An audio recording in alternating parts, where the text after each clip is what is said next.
Ito ang inyong lingkod na nagbabalik upang magbigay ng mga balitang walang bias at pawang katotohanan lamang. Ito ang Bayang Pinas. Ang isyong ang ito ay naging usap-usapan sa buong bansa at iba't ibang social media platforms. Ngunit bago tayong magtungo sa aktual na video ay tayo muna ay magbigay magbasa ng mga komento, hinaing opinyon ng ating netizen at ng taong bayan. 30 million votes ni Vice President Sara. Buo pa rin hanggang ngayon yung suporta namin sa kanya. Hindi namin siya iiwan. Solid Duterte kami. Go, go, go, go, VP Sara. Magdemand tayo na tanggalin ang liquidation by certification at ibalik ang dati na resibo ang ipresent sa kanilang bawat paggastos ng pera. Inaabuso ng mga politiko ito at palitan na ito ng mga involved mga congressman at senador ng lineup ni FPRRD. Madam Attorney Rowena Guanzon, meron po bang batas na pwedeng may sequester ang yaman ng mga naglustay ng budget ng government gaya ni Zaldico, Tambaloslos, Hontivirus, Abante, Kimbo at Marcos? Saludo ako sa inyo, Madam Guanzon. Run for Senator please. Bilyon ninakaw nila, kawawa tayong mga ordinaryong tao, lubong na tayo sa kahirapan, gising na tayo mga kapatid, huwag nating hayaan maghirap ang mga anak natin pagpatuloy nakaupo mga politikong kurakot na ito. Thank you, Ma'am Attorney Rowena Guanzon, sa inyong pagsisiwalat sa mga ginawang mga kabalbalan sa mga corrupt officials katulad ni Zaldico at Tambaloslos at iba pang mga nandyan sa Congress. Tayong mga mamamayan ang nagdurusa sa kahirapan. Kailangan po ng taong bayan ng kumilos. Pera po ng taong bayan ang winawaldas ng mga disenteng kurap or mga disenteng kurap sa pamahalaan.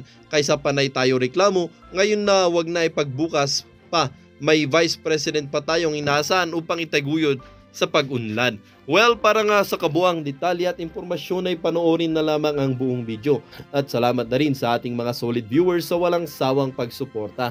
At kung bago naman sa ating channel ay syempre, huwag kakalimutang mag-subscribe, pindutin ang notification bell, piliin na rin ng all upang laging maging updated sa mga balitang bago, totoo at walang bias dito sa channel ng bayan, ang Bayang Pinas. Huwag din pong kakalimutang mag-iwan ng like at i-share ang ating mga videos. Muli po mga kaibigan, maraming salamat and God bless!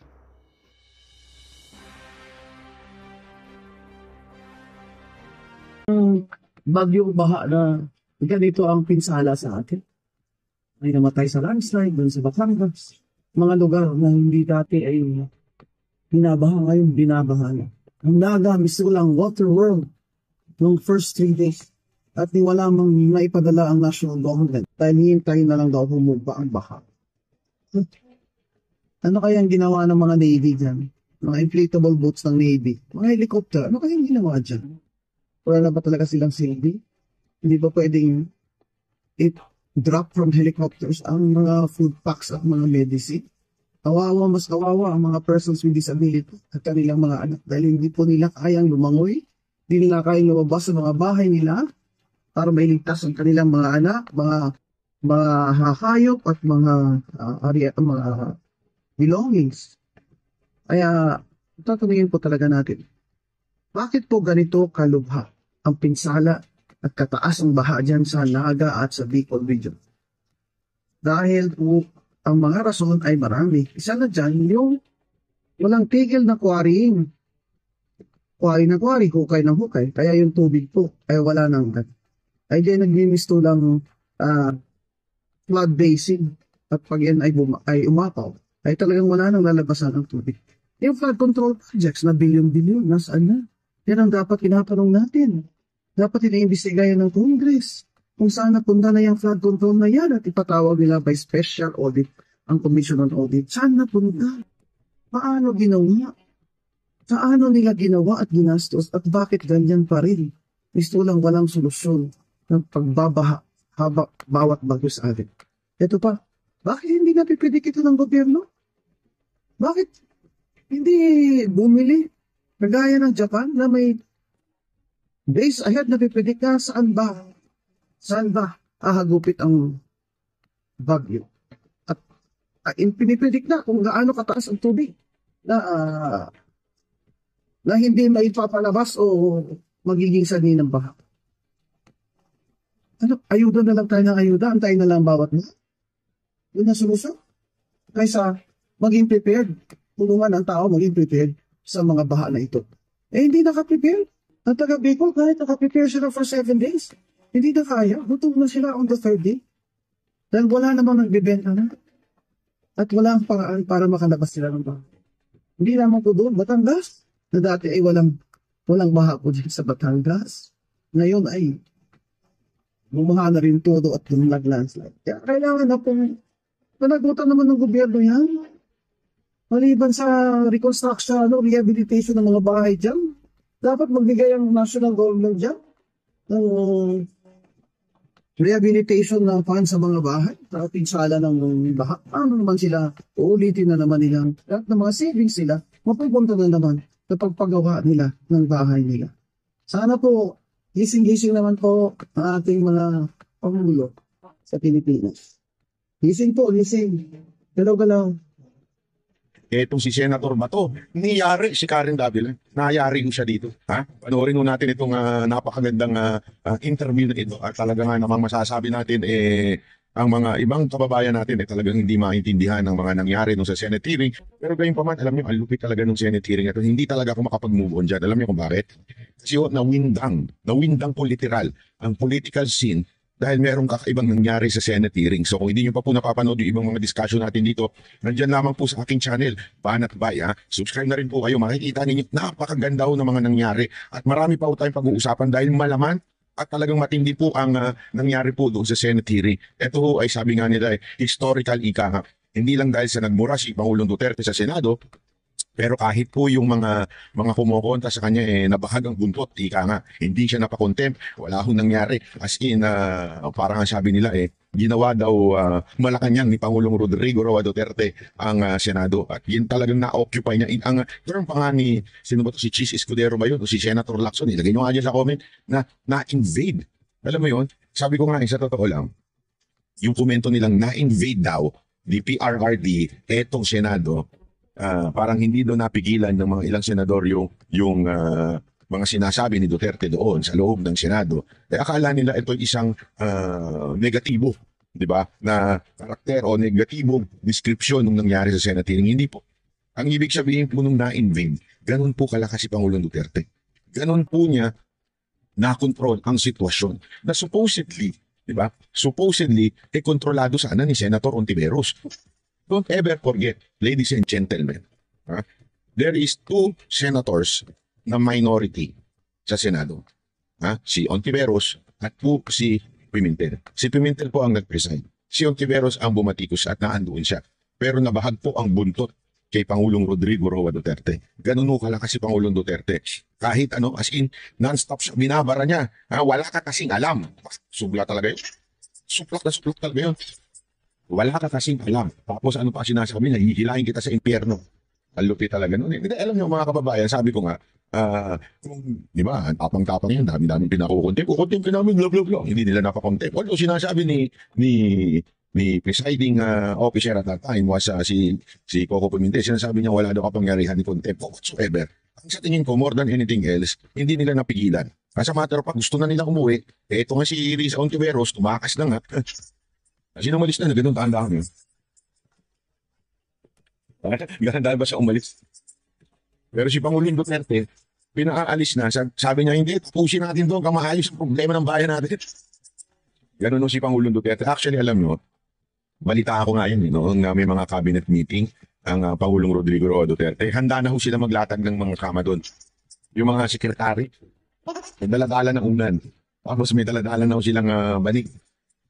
Kasi nga ho, grabe daw pag nag-meeting talaga lahat dinidiscuss mula simula hanggang kaya nga ho, hindi natin mapapagkaila na talaga mula nung bago maging presidente si Duterte, grabe po yung tinanda niya. Kasi nga po, pag nagtrabaho daw, talagang workaholic. Pag inupuan ka niyan, nag-meeting kayo, kailangan lahat ng detalye, pag-uusapan daw ninyo. Hanggang aabuti na sila ng mataling araw.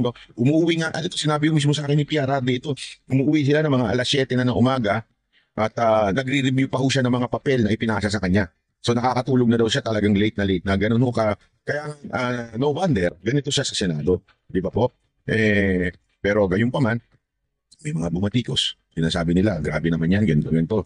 Kaya nga ito, Ito yung mga ilang batikos ng ibang tao, not just Karen Davila. Although, let's not blame her for what she is asking, because ito yung mga tanong ng mga taong hindi nakakaintindi. Ito yung mga tanong ng mga media na hindi maunawaan at hindi matanggap yung personalidad ni Pangulong Rodrigo Roa Duterte. Pero maganda ho ang pagpapaliwanag po ni Senator Bato dito. At talaga nga naman niyari siya, di ba? Panoorin ho natin ito at bigyan natin ng reaksyon. Pasok! But all right, joining us on Hot Copy this morning, we have with us Senator Ronald Bato de la Rosa. Senator de la Rosa, good morning to you, sir. Good morning, Karen. Good morning sa ating mga taga-subayban. Good morning sa All right, Senator, we heard former President Rodrigo Duterte. Sinabi niya yan, si Bato de la Rosa, Senador ngayon. He mentioned that dati kang miyembro ng Death Squad. So let me ask you this first. Were you ever a member of the Davao Death Squad? I am even hunting sino yung mga death squad na yan. Matagal ko na hinahanap yan every time may mamatay dito sa Davao na sinasabing death squad ko nung bumaril. In live television, ay hinahamon ko sila. Kung magaling na kayo pumatay ng walang kalaban-laban, nandito ako. Gusto nyo ng barilan. Ako ang targetin nyo, huwag yung mga tao na hindi makakalaban. Okay, ako mayroon kalaban itong barilan. Hindi, walang biro. Kasi nakikita ko, nagsushooting ito si Senator Bato. Matikas pa ho ito sa barilan. Hindi ko kasi lahat na may hawak ng baril marunong, hindi ko madaling umasintay ka nga, pero ito si Senator Bato, ang galing mo nito. Kaya hinahamon daw niya, kung meron ba talagang DDS, patayan tayo kung gusto mo. Hindi, barilan pala, hindi kayo papayan. Sabi lang, Senator, I think it's important to set the record straight, no? Here's President Duterte mouthing off what there was a Davao Death Squad. Siya nagsabi noon. Sinabi niya mga mayayaman daw, mga sibilyan sa Davao. Number 3, yung mga dating commander ng police, yung mga hepe sa Davao, yung commander ng Death Squad. Pinanggit niya doon. So let's set the record straight. Based on Duterte's testimony of the existence of a Davao Death Squad, were you ever a member of the Davao Death Squad? no, never. Nada. Ano naman Karen na, kinakapitalize na hindi doon sa statement na yun eh. Hindi ba niya nakita later on na binabawi niya na lumalabas na nagbibiro lang siya? Dapat the whole context of the statement should be taken, hindi yung yun lang ang sinabi niya. Direktly naman sinabi niya na bandang dulo. Walang kwan yung mga polis. Ako yan. Alright, so Ito kasi napaka-importante kasi marami nagsasabi, nakikita ko at napapanood ko, ino-observe ako sa mga social media, especially yung mga bumabatikos kay Pangulong Duterte. Bakit daw pabago-bago yung sinasabi niya doon sa Senate hearing? Una sa lahat, talaga pong pabago-bago kasi nga po nilalaro niya si Ontiveros. Halatang pinapainan si Ontiveros. At the same time po, kasi ito sinasabi niya, simpleng-simple, lagi niyang kinukonclude. Huwag yun ang idamay ang ibang pulis. Ako na lang ang i-demandanin. Kaya nga siya nagbibitaw ng mga salitang would incriminate him. Sinasabi niya na, ako na demanda niyo, i-demanda niyo na ako. Kasi everything that is happening right now sa Quadcom, sa Senate hearing, nagiging joke na lang. Kasi in reality, there is nothing na ginagawa silang batas on this particular issue. Yung AJK, yung war on drugs, wala naman po eh. They are trying to investigate the RRD, which is not their job. Their job is to craft law, tapos maghihiring sila to get resource person kung ano yung inadagdag dun sa batas. That's the purpose of the hearing. Okay? At kung aalamin kung yung mga batas ba ay napapatupad, kasama rin po yun. Okay? Pero in this particular, halatang-halatang it's all about politics. Kaya nga sinasabi niya, eto na, nagsasalita na ako inaamin ko na sa inyo. Kasuhan nyo na ako. Diba? Yun na yung sinasabi niya, kasuhan nyo na ako. Huwag na tayong paikot-ikot dito dahil this hearing is nonsense. Go directly. Kaya nga nagpataka daw siya, bakit hanggang ngayon DOJ hindi pa siya kinakasuhan eh. Alam niyo kung bakit? Matapang si Pangulong Duterte because yung accusation na yan is just rooted from the motive ng politika. Hindi ho siya nanggagaling sa tunay na facts. O yung ibig sabihin na natin ay yung may ebidensya ba na si Duterte talaga mismo ang pumatay? Di ba ho? Kasi ako, halimbawa lamang po. Kung ako bilang tao, sabihin ko, ako po ang pumatay kay Jose Rizal. Diba? Hindi ko ibig sabihin, makukulong na kaagad ako pag sinabi ko yun. Yung kunwari ko sino man, which is, at this particular, is yung kalaban mo dito, yung Estado. Kailangan patunayan ng Estado, ako ang pumatay kay Jose Rizal. Diba? Hindi pa pwedeng, okay, inamin mo na. So, dito nga, sa parte ako, ba't ko kaya sabihin nyo? Kasi nga, hindi naman ako nabuhay nung panahon ni Rizal. Pinanganak na ako, 1990. 90 talaga. Diba? So ano ibig sabihin? Ganun din. Yung sinasabi niya ako ay marami akong pinapatay na kriminal. Okay? Hindi mo ka naman pwedeng pumunta sa korte. Sabihin mo sa korte, Judge, si Rodrigo Roa Duterte pinapatay lahat ng kriminal. Hindi pwedeng ganun. Dapat kailangan naka-specify sinong kriminal yun. Di ba? Kasi ganun ang ginagawa ng mga taong bumabati ko si Pangulong Duterte. Na mamamatay tao siya. O ng mga tao. Dinamay pa mga baby, dinamay pa mga ganito. Sadali. Bakit siya? Ang crime, personal mo yun. Hindi pa pwede, hindi pa kalahatan. Pinatay mo lahat sila. Di ba? Kailangan meron kang, paano mo pinatay? Kailan mo pinatay? Ano weapon na ginamit mo para mapatay siya? Hindi pa pwede. Hindi, basta pinapatay mo sila lahat. Hindi pwedeng ganun. Kasi nga po, this is just politics. Politika lamang po ito. Na pinalalabas nila na mamamatay tao si Duterte. So ito si Duterte, ano sinabi niya? Mamamatay tao ko. Pinapatay ko rin kriminal. Yan yung isang bagay na pilit na pinauulit-ulit ni Ontiveros na hindi niya alam na gusto naman ni Pangulong Duterte yung salitang ako'y mamamatay tao ng mga kriminal. At sabi niya nga, pag ako nakabalik, doblado. Uulitin ko, hindi ko pagsisiya, uulitin ko, doblado pa. Ibig sabihin ng doblado, times 2. Di ba? Tuwan-tuwa. Nagpalikpakan sa Senado, tuwan-tuwa. Hindi niyo napansin, alam mo, pilit nilang sinisiraan si Pangulong Duterte by saying killer siya ng mga kriminal. Akala nila masisira si Duterte doon. Yun ang gusto ng tao eh. Yun ang gusto ng mamamayang Pilipino. Nakalimutan niyo ba, nasalo sa lipunan ng mga kriminal? Kasi hindi ko kayo naging biktima. Kasi puno kayo ng mga police security. Kaya hindi kayo nagiging biktima ng mga mamamatay at mga adik sa daan. Pero yung mga Pilipino, kung anong panahon ni Duterte, yung mga ordinaryong Pilipino, bakit? Wala kaya sila. Di ba? Kaya sabi ko sa inyo, i-comment nyo dyan eh. Anong experience nyo 2016 until 22 eh? Masaya ba kayo na mapayapa ang lugar nyo? O masaya kayo ngayon na hindi mapayapa ang lugar nyo? Walang matinong Pilipino na magsasabing, hindi, mas masaya ako maraming kriminal sa kalsada. Mas masaya ako, gusto yung mga kriminal, snatching, gusto yan. Yung mga naka-riding in tandem, gusto yan. Mga adik sa kalsada na humihit-hit, gumagano-gano sa kalsada, gusto yan. Kaya nga hindi ko mag-gets, yung logic nila na pinasasama nila si Duterte, pero lalong nagugusto ng tao. Di ba? Kaya nga yung pag-death squad na yan, inaamin na ni Duterte, tawag ako na. Hindi man daling ako para tapos na tong walang kwentang usapan na to. One, you categorically deny that you were ever a part of a so-called Davao Death Squad. Number two, did you know of the existence of the Davao Death Squad? Sabi ko nga sa iyo, Karen, that yung Davao Death Squad, the situation of the media, yung term na yan, yung term na yan, totoo may namamatay. May namamatay. Davao muna to, yung Davao muna tayo. Totoo yan. May mga namamatay, mga criminal, may namamatay ng mga poser, may namamatay ng mga mga kidnapper. Pero yung term nga na death squad, ratio niya ng media. Sinasabi nila, death squad, double death squad. Ako, I cannot confirm na meron talagang death squad. Okay, so one, you're making it clear on Head Start. You were never a member of the so-called Davao Death Squad. You cannot confirm the existence of the Davao Death Squad, okay? But number three, it's the former president himself who said it. He said may mga, hindi daw mga pulis, pero may mga mayayaman na mga taga-Davao, they cared for Davao, sila daw ang pumapatay. Hindi kasuhan ninyo yung mga... You were his police chief. Tanong ko, you were the police chief of Duterte even when he was mayor in Davao. So, tanong ko, what was the former president saying? Ano yun, sir? Invento? Was he a storyteller?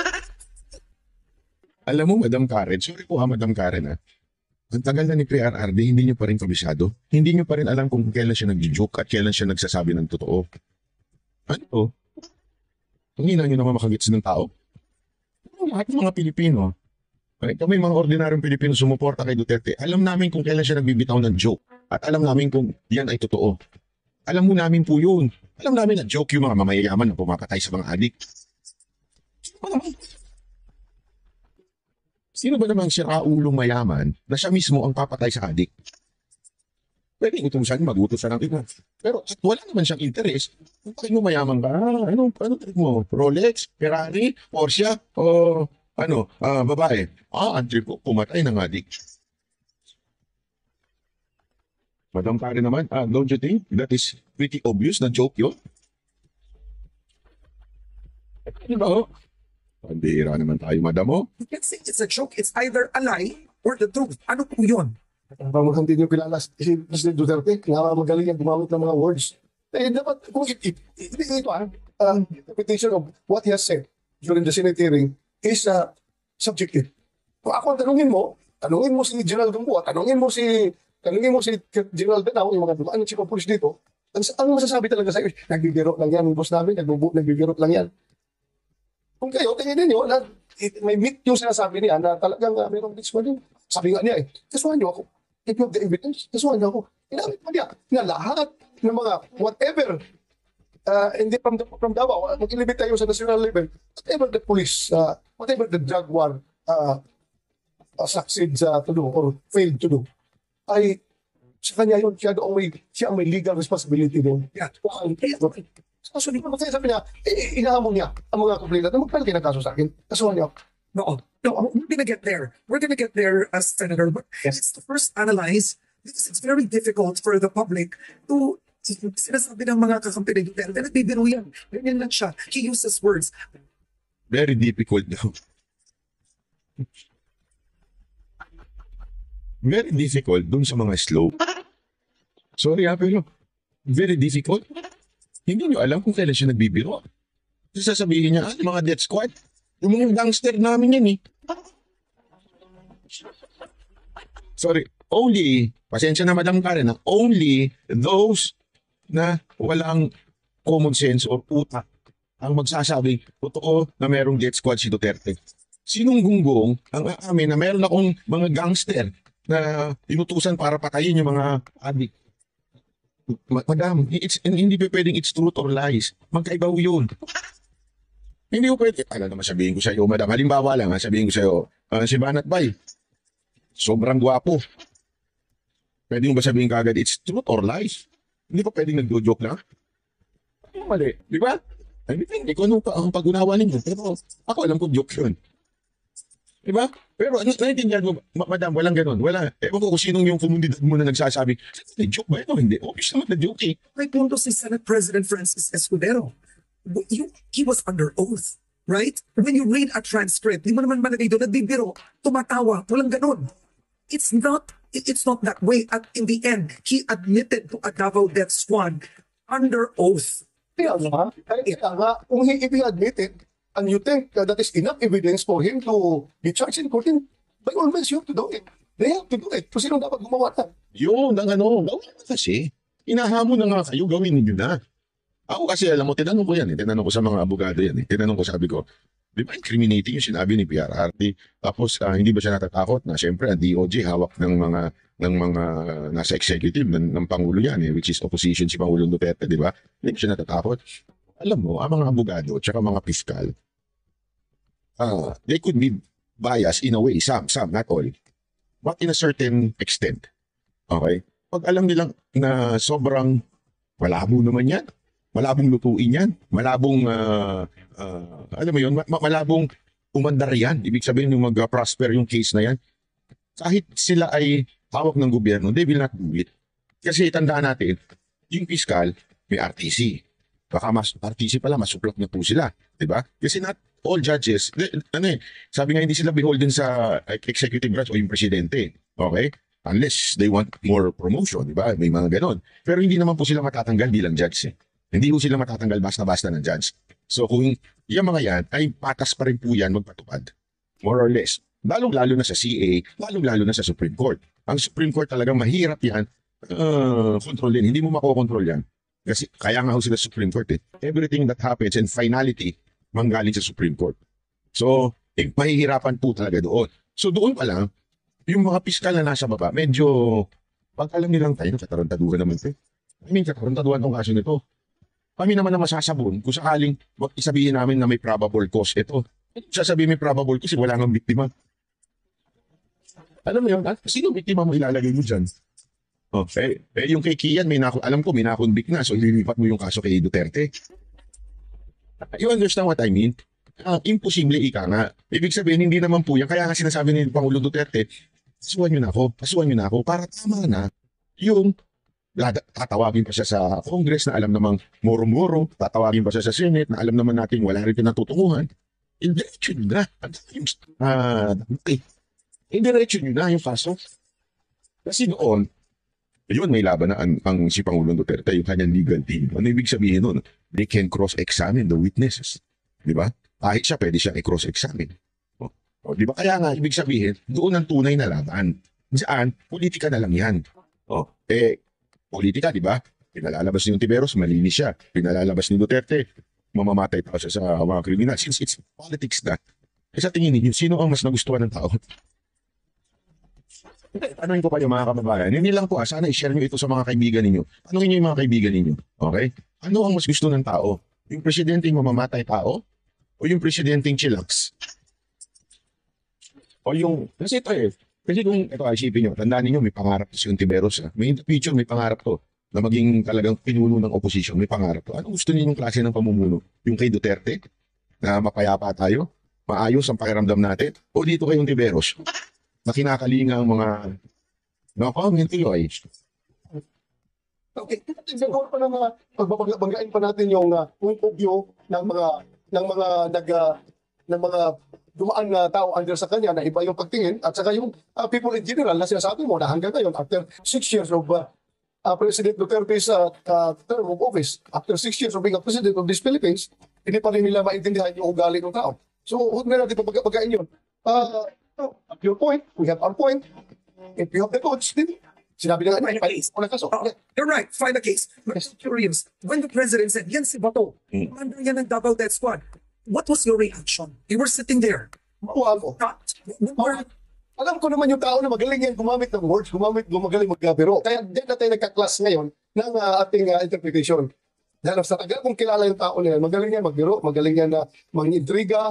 Kaya nga yan, pag-intrigahin yung dalawang criminal groups para magpapakaya, hindi sila mag-gira-gira dyan dahil magaling mag-intriga yan, masasaywan. Yan ang sinasabi ni Pangulong Duterte na wala kang alam, sabi niya kay Tiberos. Hindi ka kasi humawak ng lugar. Pag mayor ka kasi, ako talaga, I'm fully convinced na dapat ang mga Pangulo naging mayor para talagang hands-on sa ilalim. Alam nila kung paano ang galawan sa bawat syudad. Importante po yun. So dapat talaga naging mayor ang isang presidente. Kasi yan ang parang presidente ng lugar nila. Diba? Yung city nila. Importante yan. Kasi Pangulong Duterte, sinasabi nga ni Bato dito, magaling siya sa iwar yan. Ibig sabihin po, yung mga kriminal, di ba? Para mag-ubusan, mag-ubusan na lang sila. Kesa sa magpatayan pa with the police, yung police baka mapatay pa, maunahan, sila na, iintrigahin niya ngayon. Ganyan daw kagaling si PRRD. Alam niya ho yan kasi matagal na naging chief of police ito ng Davao at matagal na kaibigan ito ni Pangulong Duterte. Di ba po? Galing sa Saiwan. Kaya, yung sinabi niya, natatawa talaga ako. How come yung chief of police magiging commander ng death squad? Paano react ito? Okay, ako na rin. Ito lang. Honest na ako siya, magsabi ko sa'yo, never ako naging member o naging leader ng death squad. And I just took the words of the former president very lightly. Tinatawanan ko pa dahil alam ko nagbibiro siya. Okay, so para sa iyo, biro yun. Now let's go to this, okay? So, Attorney Shell Diokno had a powerful presentation in the Senate where he brought out, and I hope we show this, we'll talk about this in detail, the PNP command memo, that's the CMC, PNP CMC 16, dated 2016, and it was a circular that you signed, and this circular had two things that were quite different. Number one, this command circular used the word mag-neutralize at mag-negate ng suspected illegal drug personality. Ito, dito na siya mayayari kay Bato. Number two, ang utos ay gamitin ang drug list bilang basihan, right? To pursue suspected drug users. Okay, so why did you sign the PNP command circular with the words neutralize and negate when that doesn't exist in police training? Baka ba ng police training? At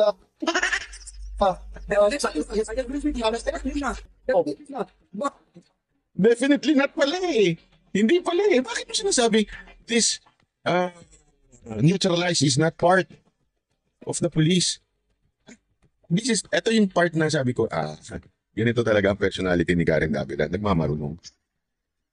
How can you say that? I mean, in live television, how can you say na hindi naman parte yan ng pinag-aralan ninyong mga pulis yung neutralize? Kaya tama yung sagot ni Bato dito eh. Nagtulis ka ba? Sino ka para sabihin, hindi parte ito ng pulis? Halimbawa, ako, magmamagaling ako, halimbawa, gusto ko lang magmagaling. Alam niyo mga kababayan, hindi naman parte ng lingwahe sa ating batas at ng mga abogado natin ang salitang jurisprudence. Wala yun dun eh. Siguro mapapaganon yung mga abogado. Sandali, nag-lawyer ka ba?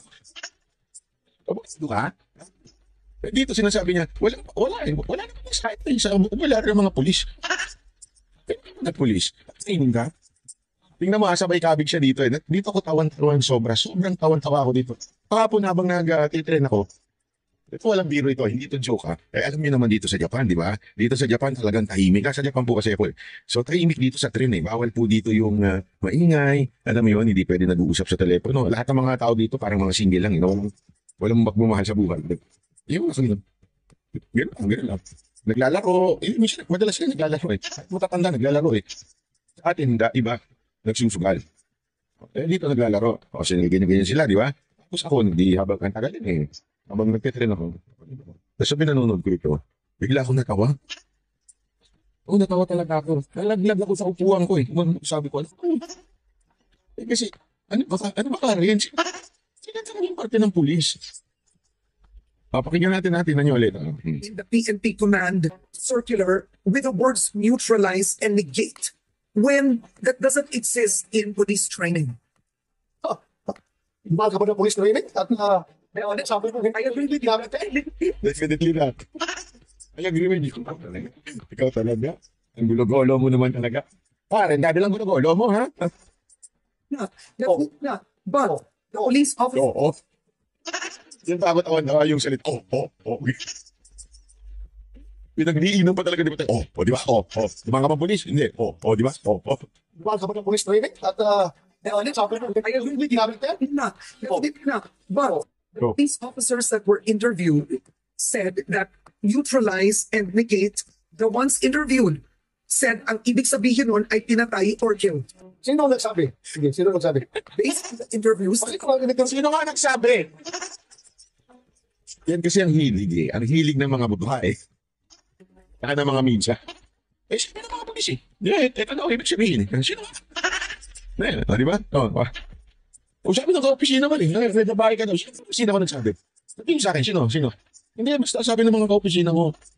Yung nag-create ka ng character just to push your story. Di ba? Para mo lang ma-pursue mo yung story mo, nag-create ka ng character. Interview. Yun na yan. Para pa. but that's already.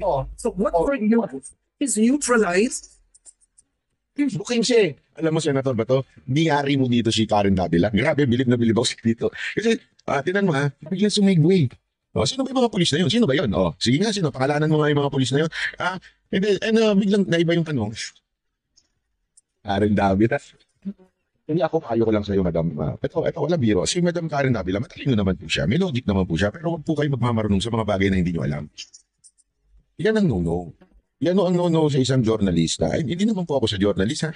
Although, nag-anchor naman po tayo sa SMNI. At tayo din po ay nag-aano sa remate. Ngayon pa man, ang napaka-tinding lesson po sa akin is huwag ko magmamarunong pag hindi alam, magtanong.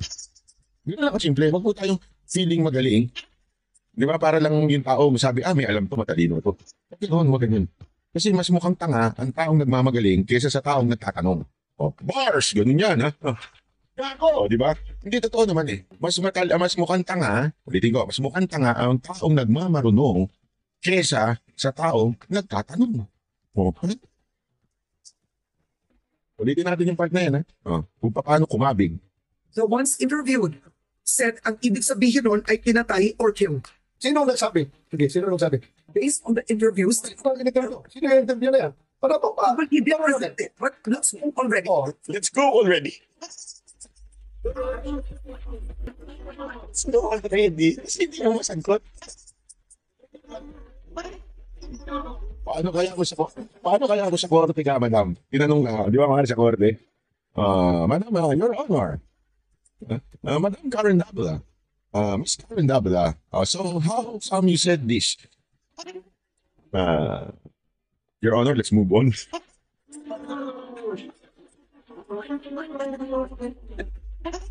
Let's move on. Sorry naman. Hindi, pero at least nakakuha ako ng trip. Pagka may kaaway ka, may ka-argument ka, yun lang sasabihin mo, let's move on. What for you is neutralize and negate. Una, sorry ko may police na interview na nagsabi, sino yun? Alam ko, si General Lasso, yung PDEA, nagsabi doon sa House of Representatives sa Quadcom. Mas alam pa din ito. Yun, dito naman sa Senado, interview yung ilang chief PNP na president doon at dating mga chief of police ng Davao City, tinanong, anong meaning na neutralize? Magkaiba yung kanilang definition. Ibig sabihin para sa inyo, nung pinirmahan niyo ang circular na yan, kasi it's your signature on the circular. Yes, Tarin, Thank you. What did it mean? kung tingnan mo, no, nakasapawag kasi sige explain, no? Nakapawag. In-explain ko na yan doon sa Senate hearing, di ba? Sinabihan ko si Doc, no? Ito yung Google meaning Definition. ng neutralization. At ito yung meaning, yung definition ng neutralization based doon sa PNP operational Proceeding. procedure manual. Ito, sinabi ko sa kanya, yung neutralization that includes that rendering the suspect unable to commit further crimes by conducting operations against him or pasurinderin mo siya, pulihin mo, kasuhan mo, ikulong mo para hindi na makapag-commit ng further crimes. Lumaban, and your life is under threat, talagang may mamamatay dyan. It's either you or yung suspect. So kung mamatay, kasama na yan doon sa term ng neutralization. Hindi. Kasi ang gusto kasi palabasin ni Jokyo na yung term na neutralization to suit their narrative. Alam mo na kung anong narrative na gusto na? Puro patay, patay, patay, patay. Gusto na, pag sinabing neutralize, patay ka agad. To suit their narrative. But my God, why are you, Mr. Jokyo, you're from outside of the PNP. Why do we let you hayaan namin kayo mag-interpret sa term na ginagamit namin na kami naman dito within the PNP gumagamit ng term na yan. At Karen, kung ang... Yan ang napaka-importante po kasi. Alam nyo mga kababayan, people are trying to interpret things in life according to what they know and their character and their background. Hindi nila tinatanong doon sa ano ba ang karakter, background, o kaya meaning mismo nung taong nagsabi. Napaka-importante yan kasi nga a text without a context is a pretext. Ibig sabihin nun, kailangan naging contextualize. When you try to understand a person, especially his speech or his command, or in this particular na usapan, yung kanyang memorandum o yung kanyang pinirmahan, you ask that person, ano ibig mong sabihin ito? Hindi yung magko-conclude according to what you mean or according to what other means. Di ba? Ibig sabihin po, kung yung ibang tao sinabi, ito kasi ibig sabihin ng neutralize, sandali, sila ba ang sumulat? Kaya nga di ba ko, napaka-importante, ito payo lang din ho. Pag nagbabasa ko kayo ng Biblia, di ba? It is important that you know it is God's inspired or breathed, ika nga, ang Biblia. At the same time, you have to know the context of the author of every book. Halimbawa, sino sumulat nito? Ano background niya? Bakit may pinagkaiba yung Matthew, Luke, Mark? Di ba? Bakit may pinagkaiba po yun? Kasi iba-iba ho ang personality ng mga taong nagsulat, although the same instances, yung sinusulat nila. Yung iba, bakit may parang may dagdag? Is it ibig bang sabihin nun? Iba-iba siya? Hindi. Kasi maraming ang naka-witness noong pangyayari na yon. So depende kung sino yung nagsulat kung bakit nag-iiba. Okay? Ano ang kanyang pananaw sa buhay, background sa buhay, kaya niya sinulat na ito. Hindi katulad ni ganito si Mark, iba sinulat. Di ba? Ganun din po, pagdating mo sa pag-i-interpret ng batas. Kaya nga meron tayong tinatawag na spirit of law. Ibig sabihin, yung mismong puso ng batas. Ano ba yung intensyon ng batas? Kailangan importante ho yun para umintindi ka. So pag ang tao nagsasalita, meron tayong tinatawag na read between the lines. Or, di ba, alam mo yun, bakit ibig sabihin nun? Kasi nga, kailangan mong malaman, sino ba itong tao nagsabi? Ibig bang sabihin niya, ganito talaga. You have to know the background. On this particular instance, sino bang sumulat niyan? Sino bang pumirma? Sino nag-command? Si Bato. So dapat si Bato ang magpaliwanag. Ito na nga, pinapaliwanag niya. Yung iba kasi, tulad ni Jokno, sinungklog na kagad. Neutralize, patay. Kaya nga ang ganda ng sinabi ni Bato dito, tingnan niyo yung sagot ni Bato dito. Kung patay, sabi niya, ang ibig sabihin ng neutralize, ba't ko na lang nilagay? Patayin. Bakit ko papahirapan yung sarili ko? Diba? Kasi meron mga nagsasabi, ito, explain na natin, kasi para mas pa, okay? Marami nagsasabi na patay daw yun. Bakit nilagay pa yung salitang neutralize? Diba? Bakit di na lang sabihin na patay? Kasi nga po, maraming meaning ang neutralize. Instead of putting there, kasi sabi nila, okay, ayaw mo na ibig sabihin, patayin ng neutralize. Bakit hindi mo na lang nilagay, hulihin o isubdue itong tao na ito? O kaya hulihin, huwag na lang subdue, hulihin na lang. Okay? O capture, i-capture itong tao na ito. Bakit di mo na lang inilagay capture instead of neutralize? If your intention is not to kill. Yung mga nakikita kong argument sa social media. Hindi ko bakit. Because maraming ang meaning ni neutralize. Ibig sabihin nun, ulihin mo,